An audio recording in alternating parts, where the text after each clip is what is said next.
నా మీద వస్తున్న దుష్ప్రచారానికి ఫుల్ స్టాప్ పెట్టాలని ఈ సమావేశం నిర్వహించడం జరుగుతుంది. నేను ఆముదాల దిన్నె అనే గ్రామంలో నుడా లేఅవుట్ వేస్తూ ఉన్నాను. కొంతమంది నా పక్కన లేఅవుట్ వేస్తున్న ఒక వ్యక్తి కానీ ఇంకెవరైనా కానీ కొంతమంది నా మీద దుష్ప్రచారం చేయాలని తపనతో నిన్నటికి నిన్న శక్తి అనే పేపరు, తర్వాత జమీన్ రైతు అనే పేపర్లో వచ్చిన కథనాన్ని మీకు వినిపిస్తున్నాం, వినండి. వైసీపీలో అక్రమాలు చేసిన రియాల్టర్లు ఇప్పుడు తెలుగుదేశం ముసుగు కప్పుకొని మళ్ళీ ప్రజల నెత్తిన చెడ్డగోపం పెట్టేందుకు సిద్ధమయ్యారు. వైసీపీలో నేను ఎటువంటి అక్రమాలు చేయలేదు, ఎటువంటి లేఅవుట్ వేయలేదు.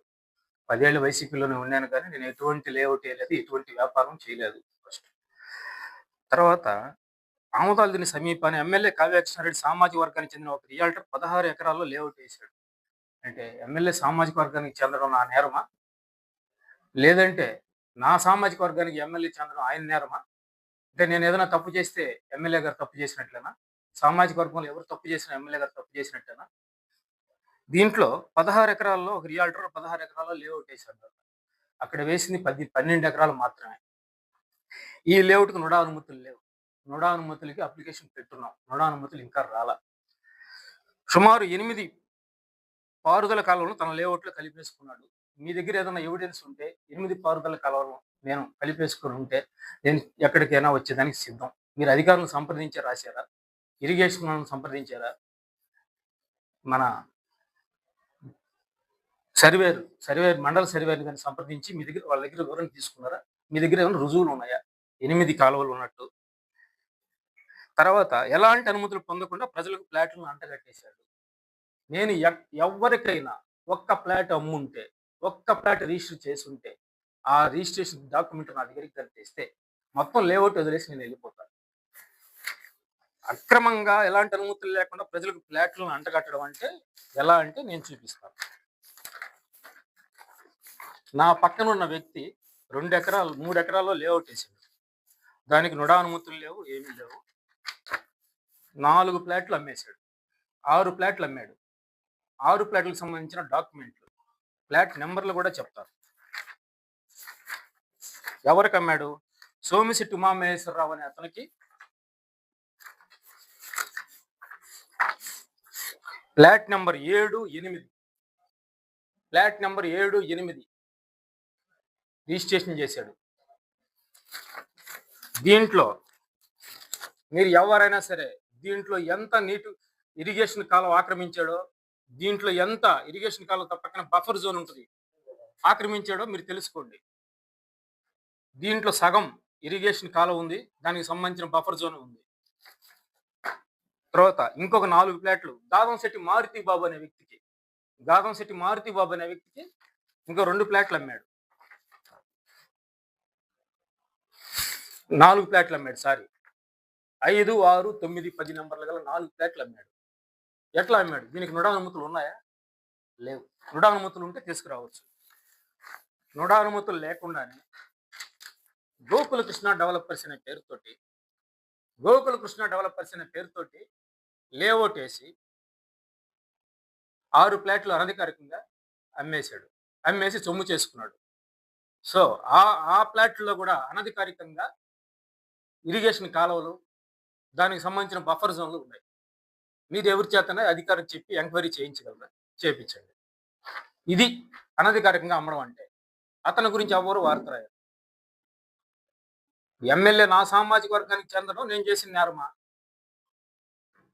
లేదంటే నా సామాజిక వర్గానికి ఎమ్మెల్యే చెందడం ఆయన చేసిన నేరమా? ఆయన ఏం చేశాడు?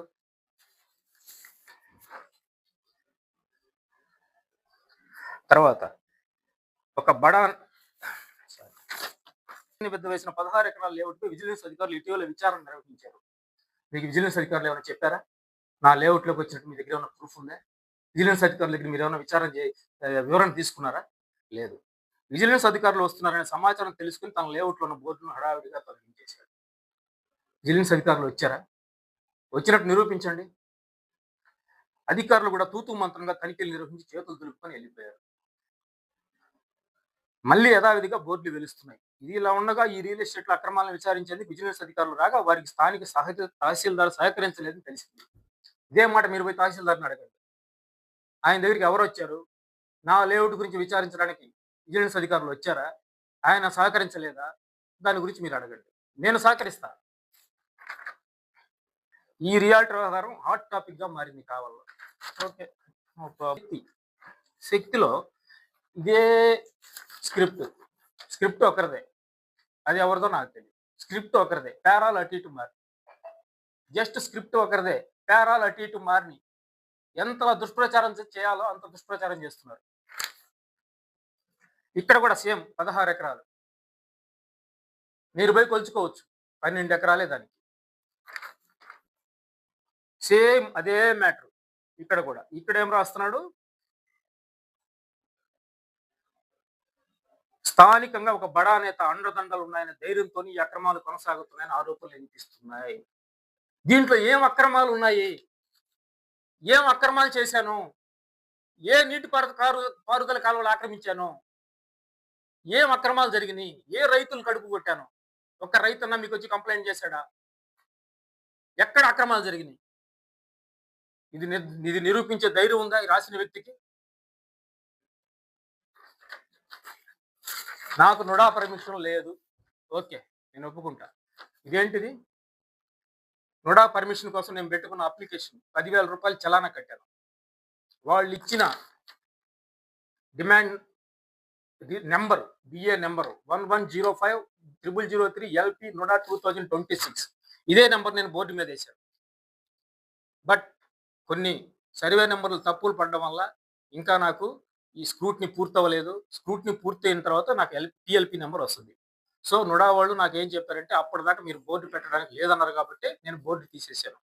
అంతేగాని ఇటువంటి అక్రమాలు చేసి నేను ఒక ఫ్లాట్ అమ్మలా, నుడా ఫ్లాట్ అని చెప్పి నేను ఎవరికి అమ్మలా. నా దాంట్లో 6 ఇరిగేషన్ కాలువలు ఉన్నాయన్నారు. మీరు ఇన్ని రోజులు ఇరిగేషన్ కాలువలు ఉంటే ఏం చేస్తున్నారు? ఎందుకు తీయించలేకపోతున్నారు? అధికారుల దగ్గర వివరణ ఎందుకు కోరడం లేదు? రాసేసిన పెన్నుంటే రాసేయడమేనా? 6 ఇరిగేషన్ కాలువలు ఉంటే ఇంక నేను లేఅవుట్ వేయడం దేనికి? నాకు అవసరం లేదు. ఒక్కసారి మీరందరూ ఒక కమిటీగా ఏర్పడి నా లేఅవుట్ విజిట్ చేయండి, నేనే దగ్గరుండి తీసుకెళ్తా. కాలువకి బఫర్ జోన్ పెట్టా. కాలువ సర్వేని, మండల సర్వేని పిలిపించి సర్వే చేయించి కాలువ ఎంత వస్తుందో కాలువ తీసుకొని కాలువకి అటు ఇటు బఫర్ జోన్ పెట్టి బఫర్ జోన్ వదిలేసి అక్కడి నుంచే ప్లాటింగ్ చేస్తున్నాను. నేను ఈ రోజు వరకు ఫ్లాట్లో రాళ్ళు నాటలేదు. నేను పని చేసుకుంటున్నాను అంతే. ఎందుకంటే నాకు టిఎల్పి నెంబర్ వచ్చేదాకా నేను ప్లాటింగ్ చేయను. నేను బఫర్ జోన్ కూడా వదిలిపెట్టి ఇరిగేషన్ కాలువకి ఇరుపక్క బఫర్ జోన్ వదిలిపెట్టి మరి చేశాను. ఎవరైనా చేశారా కావాలో? ఇప్పటివరకు ఎవరైనా కావాలో చేశారా? ఈ విధంగా మీరు పోయి చూడండి. బఫర్ జోన్ ఎంత వదిలాను, కాలువ కాంక్రీట్తో ఎలా కట్టానండి. మన ఈనాడు సుబ్బారావు గారు రాశారు, చెప్తున్నాను అంటే ఆయన తప్పు పడ్డం కాదు, ఆయన తెలియక రాశాడు. ఏం రాశాడంటే, ఒకసారి నీటి వనరులన్నీ కలిపేసి ప్లాట్లు వేసి ఓకే రాశాడు. నీటి వనరులు కాపాడేందుకు కృషి చేస్తా ఉన్నారు. కాలువ ఎప్పుడు తీస్తారండి? అంతా పూర్తయినాక నాకు కరెక్ట్గా వాళ్ళు సర్వేయర్ వచ్చి ఇక్కడ వస్తుంది కాలువ అంటేనే అక్కడ తీయగలం. అంతేగాని మొదటే కాలువ తీసేసి దానికి బఫర్ జోన్ ఇచ్చేసి ఆ తర్వాత చేయలేము. అందువల్ల కొంత టైం పట్టింది. టైం పట్టిన తర్వాత మళ్ళీ పంట కాలువల పునరుద్ధరణ రాశారు. పంట కాలువల పునరుద్ధరణ, ఆముదాలు తినే గ్రామంలో స్థిరాస్తి వ్యాపారులు పంట కాలువను ఆక్రమించి అక్రమంగా లేఅవుట్లు వేయడంపై జల